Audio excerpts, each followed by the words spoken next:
நீதிபதி யஷ்வந்த் வர்மா வீட்டில் பணம் பறிமுதல் செய்யப்பட்டது தொடர்பாக எஃப்ஐஆர் பதிவு செய்ய ஏன் அனுமதி வழங்கப்படவில்லை என்று குடியரசு துணைத் தலைவர் ஜக்தீப் தன்கர் கேள்வி எழுப்பியுள்ளார். சண்டிகர், பஞ்சாப் மற்றும் ஹரியானா உயர்நீதிமன்ற வழக்கறிஞர்கள் சங்க உறுப்பினர்களுடன் குடியரசு துணைத் தலைவர் ஜக்தீப் தன்கர் கலந்து கொண்டு உரையாடினார்.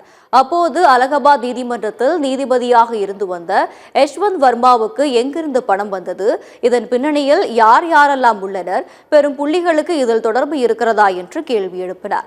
இந்த வழக்கு தொடர்பாக எஃப்ஐஆர் பதிவு செய்ய அனுமதி வழங்கப்படாதது ஏன் என்றும், ஏன் இந்த பிரச்சனையும் விசாரணையும் நடத்தப்படவில்லை என்றும் அடுக்கடுக்கான கேள்வியை எழுப்பியுள்ளார். நீதித்துறை அல்லது நீதித்துறை பணிகளில் பணம் செலுத்தப்பட்டு உள்ளதா என்கிற கேள்வி சாமானியர்களிடமும் எழுகிறது என்றும் தெரிவித்துள்ளார். ஜனநாயகத்தில் சிலர் மட்டும் விசாரணை மற்றும் ஆய்வுக்கு அப்பாற்பட்டவர்களாக இருந்தால் சட்டத்தின் ஆட்சி மற்றும் சட்டத்தின் சமத்துவம் கடுமையாக சமரசம் செய்யப்படுகின்றன என்று குடியரசு துணைத் தலைவர் ஜக்தீப் தன்கர் கூறியுள்ளார்.